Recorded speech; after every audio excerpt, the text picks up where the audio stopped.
My husband married my best friend behind my back, so I turned over his $38 secret to the FBI. I still remember the cold sting on my skin when the phone buzzed in my hand that stormy Saturday night.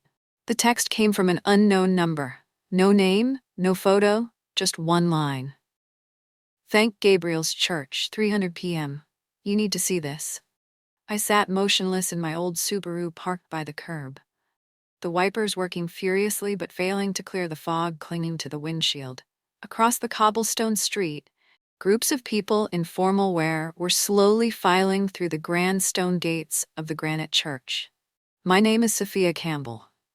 I'm 34 years old, and right now I have no idea what I'm doing here except playing the part of a lunatic secretly following her husband. Zachary told me he had a 3-day legal conference in Philadelphia. His schedule said it. His assistant confirmed it. The plane tickets were booked last week. I even helped him pick out his tie. But now I'm in Maine, more than 300 manor from Philadelphia, staring at a church that deep down I know is about to destroy whatever's left of my heart. I took a deep breath, lowered my sunglasses, opened the door, and stepped into the street. Each step across the wet bricks felt like a sentence being hammered into my skull. The church bells began to toll. Low, mournful chimes echoing like an unavoidable judgment. The wooden door creaked open. I slipped quietly into the last pew, hiding behind a thick stone column. No one noticed me. Why would they? Who would notice a woman in a dark coat lurking in the back during a wedding? My hand clenched the strap of my bag. My heartbeat stuttered as the organ began to play. And then he stepped up. Zach in a charcoal tuxedo I'd never seen before. His jaw tightened. That same nervous tick I knew by heart. But today he wasn't standing before a jury who was waiting for his bride. Had to brace myself against the pillar. My knees nearly gave out. My breath caught when the bride appeared. White dress sweeping across the aisle. Red hair cascading over her shoulders. Jenna? My best friend since high school. The one who held my hand when my mother passed. The one who cried with me on my wedding day. And now she was walking toward my husband, wearing the soft smile I once believed belonged only to me. Ladies and gentlemen, we are gathered here today to witness the sacred union. I couldn't make out what the priest was saying. Everything inside me went numb. The wedding, the lights, the music, the vows felt like a distorted copy of my own marriage. And the leading roles, my husband and my best friend. I don't remember how I left the church. Don't remember how long I drove. All I know is that when I pulled up in front of my apartment in Portland, I was still wearing my rain-soaked coat, and my hands were still trembling. Another message from the unknown number lit up my phone. Now you've seen it, so what will you do? I laughed. A dry, glass-shattering sound. I poured myself a glass of bourbon, Zach's favorite, the one he saved for special occasions, and swallowed it in one burning gulp, just to remind myself that at least my pain was still real. I was no longer the wife waiting for her husband's late-night check-in. No longer the friend who believed loyalty could never be broken. I was Sophia Campbell, and I had just watched my husband marry my best friend, under candlelight and hollow blessings. I set down the glass, opened my laptop, started a blank document. Dear Laura, they thought I would stay silent. They thought I would break. I didn't scream, didn't smash anything, didn't resort to knives or messy revenge. I only needed one thing, the truth. And the truth always finds a way to burn. When I opened my eyes the next morning, sunlight pierced through the curtains like mockery. A beautiful day, perfect for burying the past. I brewed a cup of coffee but never touched it. My hands were still unsteady. My phone buzzed again, same number. Now you know what will you do. I stared at the screen, then at my reflection in the mirror. I barely recognized the woman looking back at me. But one thing was clear. I wasn't going to sit still.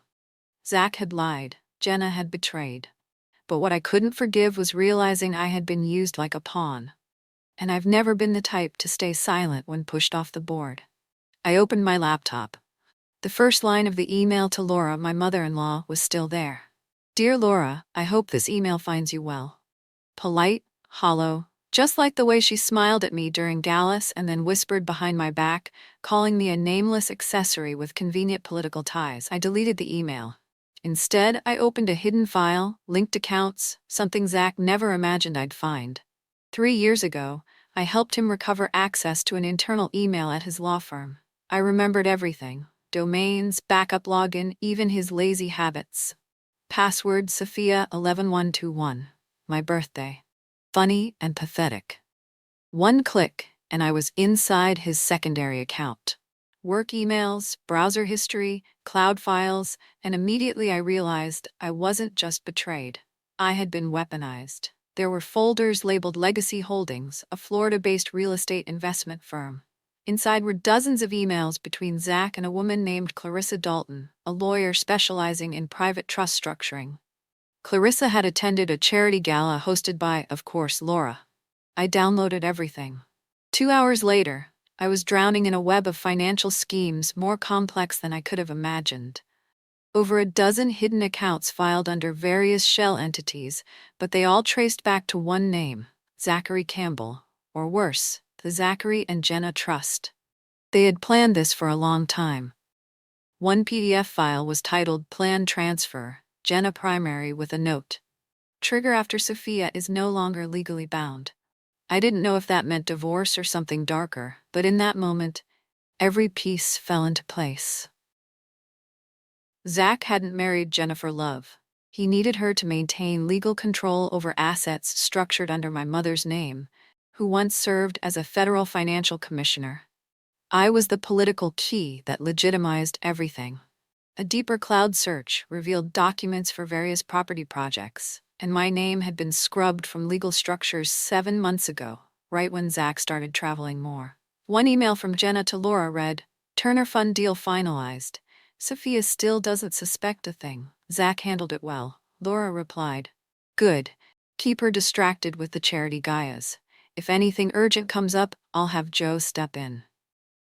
Joe, Laura's trusted assistant, the one who used to bow politely to me every Thanksgiving. Now I knew he was just another link in the chain of control, another part of the legal accessory meant to legitimize their dirty financial dealings. I got up from my chair and stepped out onto the balcony, letting the cold wind slap my face. I hadn't just been betrayed in marriage. I had been the perfect cover for a years-long financial scheme, orchestrated by the very woman I once called mother-in-law. And now that the truth was laid bare, I knew I couldn't call a lawyer. Not yet. I couldn't go to the press. If I wanted to flip the board, every move had to be calculated. They had to think I was still in the dark. Still trusting, I went back to my desk and opened a private browser window. I typed, how to create a counter-trust personal asset protection. Then, legal grounds to avoid a prenuptial agreement in the state of Maine. I didn't know how long it would take, but I had one thing they never saw coming. I had loved them for real, and now I had nothing left to lose. I tilted my head back and finished the last of my cold coffee. The bitter taste scratched down my throat like a dare. All right, Zach. If you want to play chess, I'll be the move you never saw coming. Zach came home 3 days after the legal conference in Philadelphia, a city he never actually stepped foot in during the entire trip. I heard his car pulling up from down the block. I stayed seated calmly at the dining table, flipping through a stack of thick documents, evidence, contracts, bank statements, pieces of the betrayal I had spent nearly 40 hours putting together. Every last detail. The door opened. Hey, babe? His voice sounded casual, like nothing had happened. I didn't answer. I poured a glass of water and set it next to the file I had prepared for him. Zach walked into the kitchen, slipping off his coat, holding a takeout bag from our usual Japanese spot. I brought sushi, he said, setting it down. It's been a while since we've had dinner together. I looked up straight into his eyes. Since when? I asked. He paused. What do you mean? Since when did you start lying to me? My voice was low, calm, dangerously calm. He laughed, but it was forced. Sophia, what's going on? I just got back. I know everything, Zach. I pushed the file toward him. About Jenna, about Clarissa Dalton, about Laura, and about the West Palm Beach properties listed under the Jenna and Zachary Trust. His lips pressed into a thin line. His eyes shifted slightly to the right. A tell he always gave when he was lying. "You've been spying on me," I smirked. "You say that like I had to. You were getting married in another state while texting me about some legal conference." His expression changed. Confusion flickered across his face before morphing into the fake composure I'd seen him use in courtrooms. "It's more complicated than you think. You're right.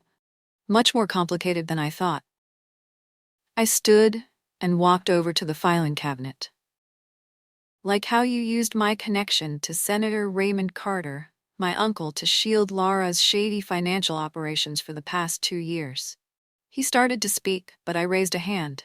"I'm not talking to my husband, Zach. I'm talking to the stranger who built an entire stage of lies and cast me as the oblivious extra. And I finally decided I'm done playing along." I pulled out a large envelope and placed it on the table. "Remember last year when I had that accident, and you suggested putting the property in both our names? Said it would make paperwork easier." He nodded cautiously. "Well, I had my personal attorney add a little something to that contract." I opened the envelope and pulled out a notarized power of attorney, along with a severability clause in our prenuptial agreement, legally separating all ownership rights in the event of fraud. "This, Zach, has been in effect for 11 months, and as of today, you no longer have any legal right to stay in this house." Zach froze for the first time, unable to come up with a response. He stared at the paper like it was an eviction notice from a world he thought he controlled. "You can't do this." I just did. I picked up my phone and dialed. "Michael's on his way. He's my legal representative. If you're still here when he arrives, you won't just lose the house. You could lose access to any remaining assets." Zach took a deep breath. "We can talk like adults. There's no need to involve lawyers." I laughed. This time, a genuine one. "You staged a fake marriage, embezzled money, and conned both my family and your own mother out of millions through shady trust funds. And now you want to talk like adults." He stayed silent, standing there with the takeout bag neither of us planned to open. I walked to the door. "I won't lower myself again, Zach. If you ever truly knew me, then you know this. Once I stand up, I don't look back." Zach bit his lip and looked at me. "Sophia." And he did without a word of protest, because he knew the game had changed. I was no longer the quiet wife waiting at the door with a warm meal. I was the one who had pulled down the curtain on their grand illusion. And for the first time in years, I felt free. I chose a small cafe by the Presumpscot River, the one where Jenna and I once spent 8 hours debating whether my wedding dress should be ivory or pure white. Back then, I believed friendship could survive anything, even bridal cake arguments. Now I know some things only look like friendship, but are really just the perfect disguise for a blade. Jenna arrived on time, still had the same sunlit copper waves, still wore the brown leather jacket I gave her on her 30th birthday. But her eyes, they were no longer effortless. She sat down across from me. No greeting, just stared at the latte the barista had just set down. "What do you want, Sophia?" I pulled a stack of documents from my bag and set them on the table between us. "What do you think you know about Zach?" Jenna swallowed hard. "I know he loves me." I tilted my head. "Love? Then I'm sure you won't mind looking at these emails." I flipped the first page, screenshots of a conversation between Zach and Laura, my mother-in-law, planning to transfer real estate ownership from me to Jenna through marriage. Next was a bank statement from Jenna's newly co-owned company, Silverwood Realty, receiving a $950,000 cents wire transfer from Laura's account. Reason: preferred share buyout. Jenna flipped quickly through a few pages. Her face went pale. "What is this? Proof that you weren't just the mistress. You were a tool, and your mother's company, Lucille's, was quietly acquired by Laura 12% over the past year through multiple legal fronts." "That's not possible," Jenna murmured. "My mother would never sell outside the family." "You signed the papers, Jenna." I pulled out another copy.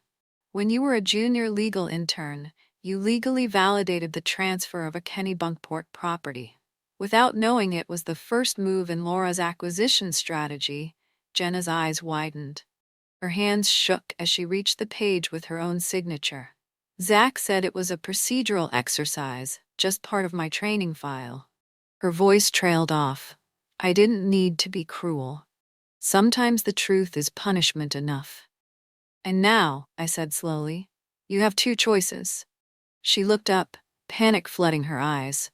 Either keep pretending Zach loves you, that you were the chosen one, or accept the truth. We were both pawns in a con that's been years in the making, and work with me to end it. Jenna sat in silence for a long time. The wind tilted her latte slightly. A single maple blossom drifted down, landing between our stacks of papers, like the final pause before a new song begins. I didn't know my mother was being manipulated, she whispered. Not at all. I believe you.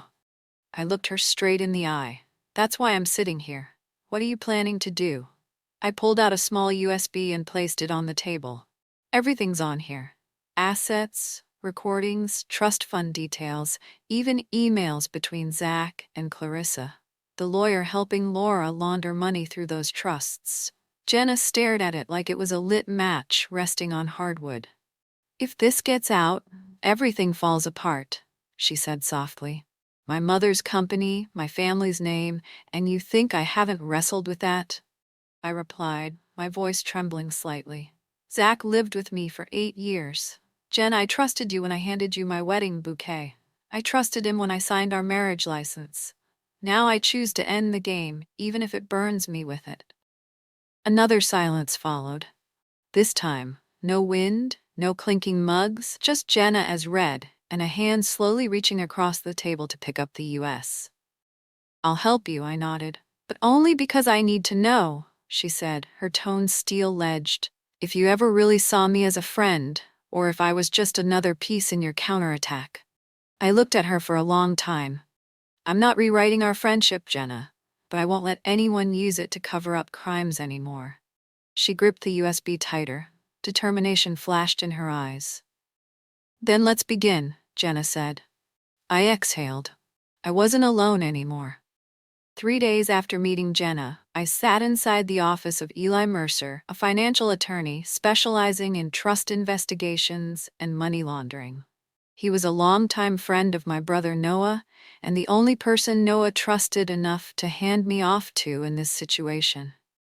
Eli's office was simple but organized. Sunlight poured in through the windows, highlighting piles of case files, a whiteboard covered in symbols, and a large web of connections that Jenna and I had finished mapping out just that morning. Jenna sat beside me, no more leather jacket, just a pale blue blouse, hair tied high.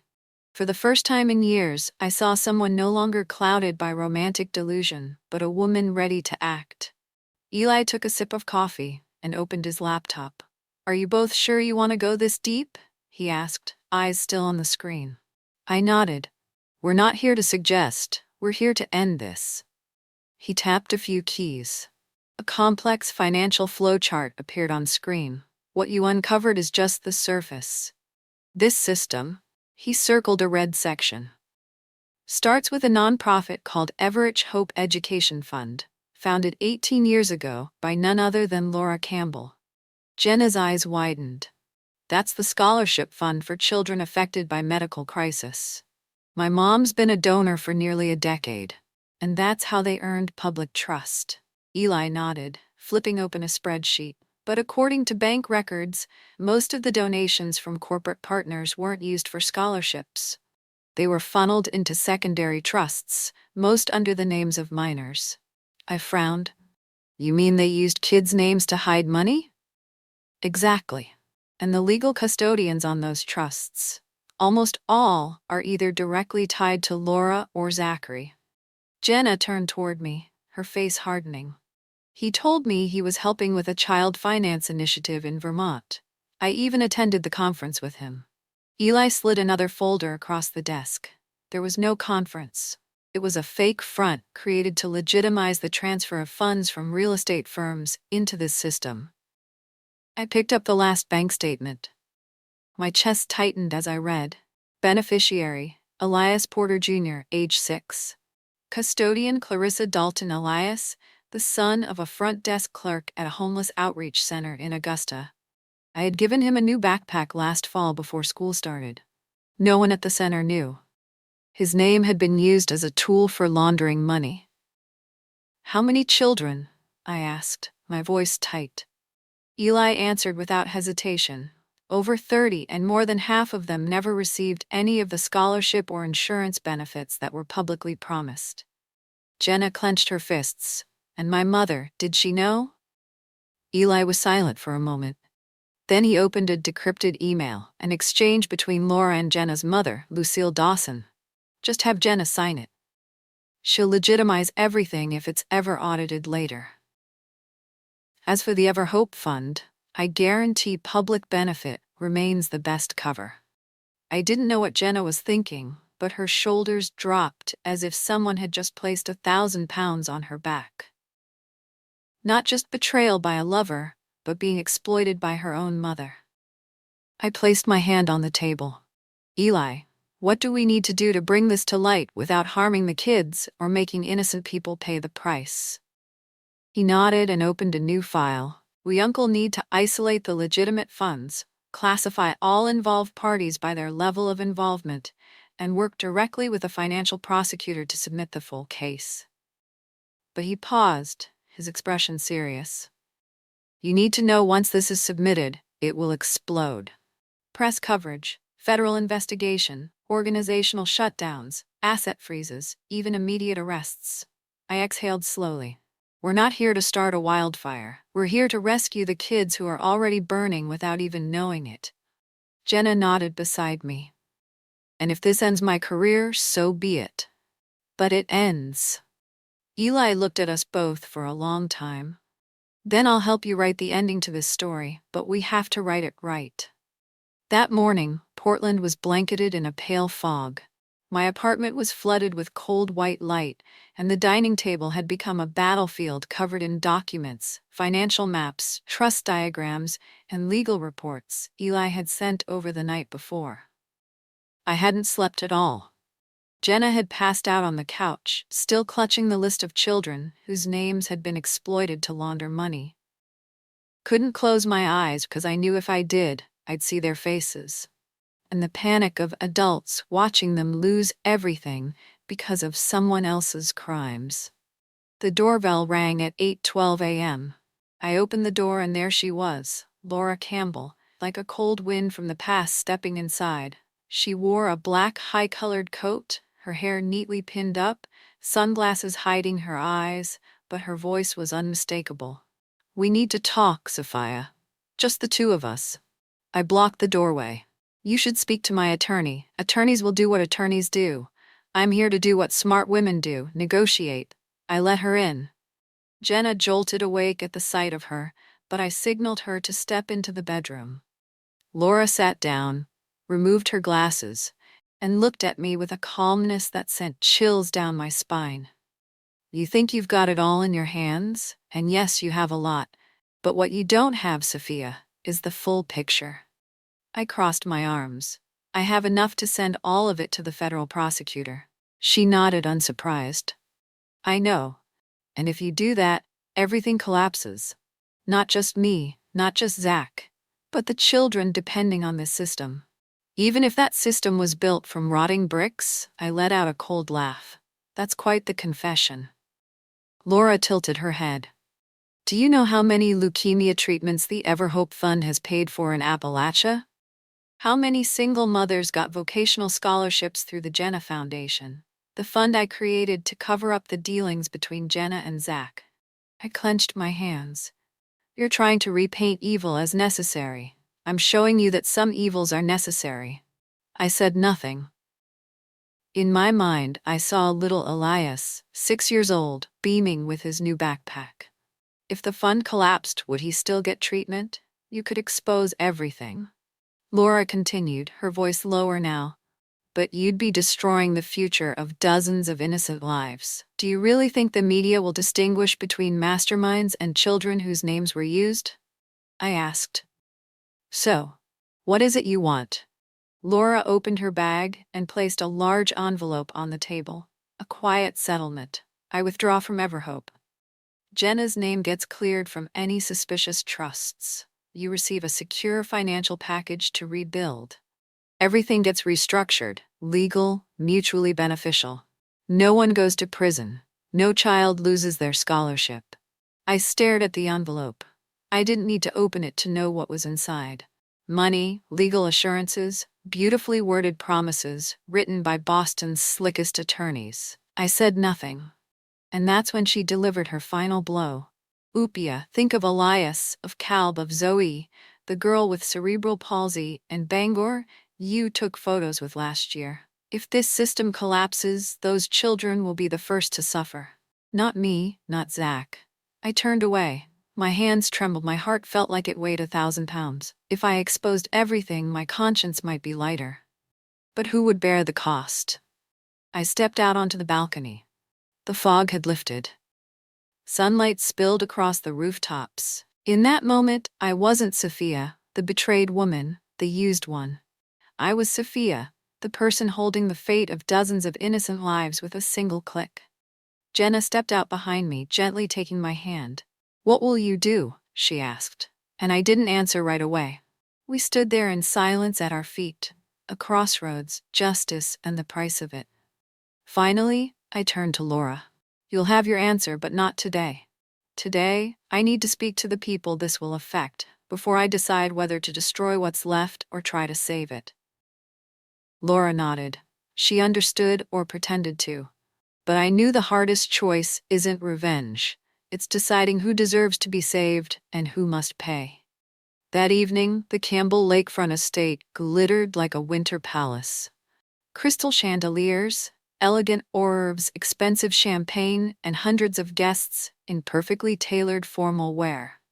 The invitation read, "Celebrating 20 years of the Everhope Foundation and Laura Campbell's 60th birthday." I walked in wearing a plain black gown, no jewelry, no lipstick, only a cream-colored envelope tucked neatly inside my coat lining. The copy of Laura's quiet settlement proposal. The original was already secured by my attorney. Another copy had been delivered to the FBI 3 days ago. Jenna walked beside me, silent and cold as a shadow. She wore a gray velvet dress, her eyes locked on her mother. Lucille Dawson, beaming beside Laura at the far end of the room. Eli, my attorney, stood near the main entrance, posing as event tech support. And Noah, my brother, was parked outside in the surveillance van, monitoring the feed with our investigation team. Everything was in place. Zach spotted me first. He walked toward me, stiff smile in place, champagne flute in hand. "Sophia, you actually came." I smiled but didn't touch him. "An event this important, how could I miss it?" His eyes flicked nervously between me and Jenna. His expression said it all. He could feel the pieces slipping from his grasp.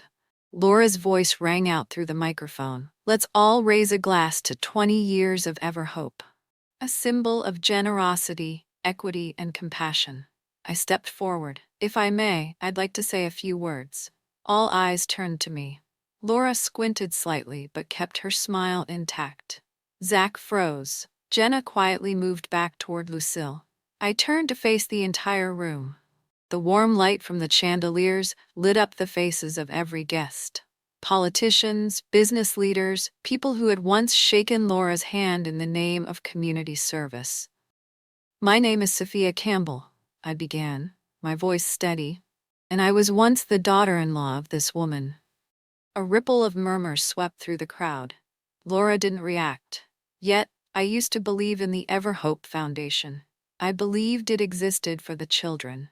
But over the past few months, I've discovered that behind its noble mission lies a sophisticated network of money laundering, asset manipulation, and the exploitation of children's names to legitimize massive profits for the Campbell family and its associates. The whispers grew louder. Zach stepped up, hissing under his breath. "What the hell are you doing?" I didn't look at him. I simply pulled a cream-colored envelope from my coat and held it up. "This is the quiet agreement Laura Campbell personally brought to my home. A clever proposal. Stay silent. Keep the system running, and in return, the children wouldn't lose their scholarships, their medicine. I paused for a beat, but I'm not someone who trades truth for temporary safety. I slowly pulled a matchbox from my purse, struck a match. The room held its breath. You said I had a choice, and this is mine. I touched the flame to the envelope. It caught fire, burning brightly in the elegant atmosphere of the event. The scent of scorched paper drifted through a room scented with candle wax and Chanel perfume. The murmurs erupted into shouts. Some guests pulled out their phones. Laura stood still, but the smile vanished from her face, her eyes locked on mine, trying to see if I had truly destroyed everything. I turned to her calm. Don't worry, that was just a copy. I raised my hand to signal Eli. And at that moment, federal investigators entered from both the front and rear doors. Some guests dropped their glasses. Others screamed. 2 agents moved straight toward Laura and Zach. Laura Campbell. Zachary Campbell. You are under investigation for money laundering, federal financial fraud, and the misuse of charitable entities. Zach's face went pale. Laura didn't move, but her lips were pressed so tightly they had gone white.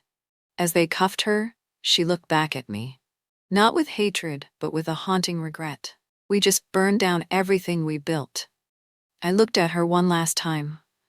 No, I just saved the children from growing up in a lie.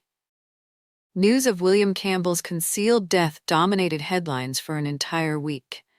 The state court officially announced it was reopening the investigation into the so-called hunting accident. And Clarissa Dalton's records, Laura's most trusted attorney, were frozen to trace back illicit financial transactions. The children, whose names had been used to create laundering trusts, were now legally protected through a court-issued order. I should have felt relieved, but a phone call from Eli that night knocked the air out of me. Sophia, he said gently, I think you should come down here. There's a file connected to your biological father. My father, Thomas Blake, died when I was 19. An investigative journalist, ethical, disciplined, the only man I ever placed complete faith in. He'd exposed political scandals in D.C., received threats, but never backed down. And now his name had surfaced in Laura Campbell's private asset records. Eli opened the file for me.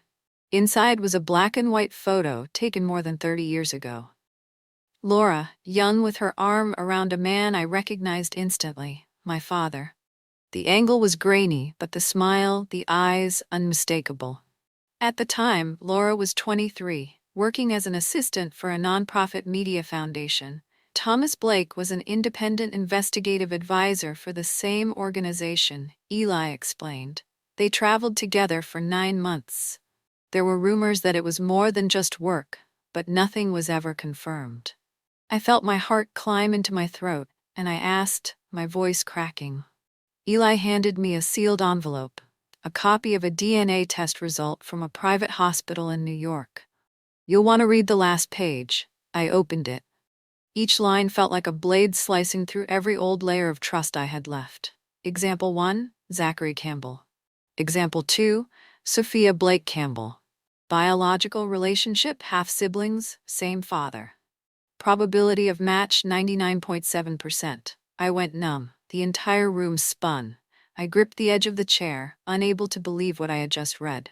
Zachary Campbell, my ex-husband, was my half-brother. I had once married my brother. A woman in the corner burst into tears. Jenna? She had just found out too. Eli sighed. We believe William discovered the truth a few months before his death. There's an unsent letter in his safe. He wrote, I can't let Laura continue to live on this lie. If Zach finds out, he'll crumble. And Sophia will be shattered. I can't let that happen. I stood up and stepped out onto the balcony, cold wind slapping my face, though I couldn't feel a thing. I remembered all the nights Zach and I sat by the fireplace, our first kiss. The way I used to trust him utterly and completely, as if he were the only person in the world meant to walk beside me. And now I understood why there was always a crack I couldn't quite name. It wasn't just betrayal. It was a buried truth. that turned my life into a cruel, immoral experiment. That night, I sat alone in the living room. Beside me was an old wooden box filled with letters my father had written to me in college. I chose one, opened it. My dearest daughter, if one day you find out that your father isn't as perfect as you thought, remember, adults make mistakes too. But not everyone gets the chance to make them right. I folded the letter, laid my hand on top of it, closed my eyes. It wasn't my fault. I repeated that to myself 100 times, but I couldn't pretend I didn't know. Tomorrow I'd have to face Zach in court. He didn't know I had discovered the truth. And I didn't know what I would say. Some truths break us. Some truths force us to rise from ashes we didn't create. I was no longer the woman who'd been deceived. No longer a puppet in a web of twisted bloodlines. I was Sophia, and this time I held the match. 1 week after the first hearing for Zach and Laura, Portland was wrapped in the quiet chill of early winter. I sat on the balcony of my new apartment near Back Cove, cradling a cup of hot tea, watching the still water as if everything that had happened was just a dream. But reality had never been clearer. The Campbell estate had been frozen. Zach was facing 6 federal charges. Laura was in custody, awaiting further investigation for suspected involvement in William's death. And me? I was no longer Zach's ex-wife, no longer the daughter of a family bent under secrets. It was me, Sophia Blake, and I was starting over. Jenna showed up on a Monday morning. No warning, no drama, just a small box and a smile that was soft enough not to break. We sat across from each other in the kitchen like the day I first uncovered the truth about Zach. Only this time, no one was wearing a mask. She opened the box. Inside was a silver sunflower pendant, the necklace I had given her on our college graduation. I found it in the old apartment, Jenna said. I hid it when I started seeing Zach as if not wearing it would make me feel less guilty. I held the necklace, smiling faintly. You know, the Sophia back then hated sunflowers. Thought they were stupid, always facing one direction blind. Jenna nodded, eyes welling up. And the Jenna back then thought if she tried hard enough, maybe the flower could turn back to where it came from. Silence wrapped around us like a thin blanket. Finally, I said, I already forgave you. Not for what you said, but for what you are brave enough to do afterward. Jenna froze, then reached for my hand. Thank you. We sat there for a long time, not to relive the past, but to prove it no longer had power over us. A few days later, Jenna introduced me to Grace Dawson, her mother, who was now overseeing the full restructuring of her company in the wake of the scandal. Grace, a tough, sharp woman with a gaze not easily shaken, shook my hand quietly, with a respect I never thought I'd receive from her. I read your statements and the fund records. If it weren't for you and Jenna, we'd probably still be living in that illusion for another decade. I didn't do it for a career, Mrs. Grace. I know, she nodded. That's why I want you to join us. Not to fix the past, but to help build something that doesn't need fixing. I looked at Jenna, then back at Grace. I need time to think. Not because I doubt you, but because I'm not sure I want to be part of any system of power ever again. She didn't object. She just smiled. I understand. When you're ready, my door is always open. That night I wrote a short passage in my journal, the one I hadn't touched in nearly 2 years. I never thought I'd find peace again. But maybe peace isn't a place. It's the moment you realize you can keep living without needing permission from your past. I closed the journal, placed the sunflower necklace inside. The next morning, I started a non-profit accounting course at the local community center. A small class, just 10 people, but I felt like I belonged. No one there knew I used to be Sophia Campbell. No one whispered my name with scandal. They just saw me as a woman learning how to use her skills to help communities become more transparent. Revenge used to be the biggest goal of my life. But now I understand revenge isn't about destruction. Revenge is what gives you permission to walk away with nothing left to owe, not even to yourself. I burned the envelopes. I exposed the liars. I walked through the harshest truth any woman could imagine. And today, I just want to live. Not as someone who won, but as someone who chose to walk out of the fire, instead of burn with it. Sophia's story isn't just about exposing a web of lies. It's a powerful reminder that sometimes what we need isn't revenge to win, but truth to be free. In a world of deceit and manipulation, awareness and courage are the strongest weapons. And when you walk away from the past without carrying hate, that's the real victory. Quiet, steady, and needing no applause. What do you think about Sophia's choice? Should she have forgiven or kept fighting? Leave your thoughts below, and don't forget to follow the channel for more emotional true life stories and untold family secrets.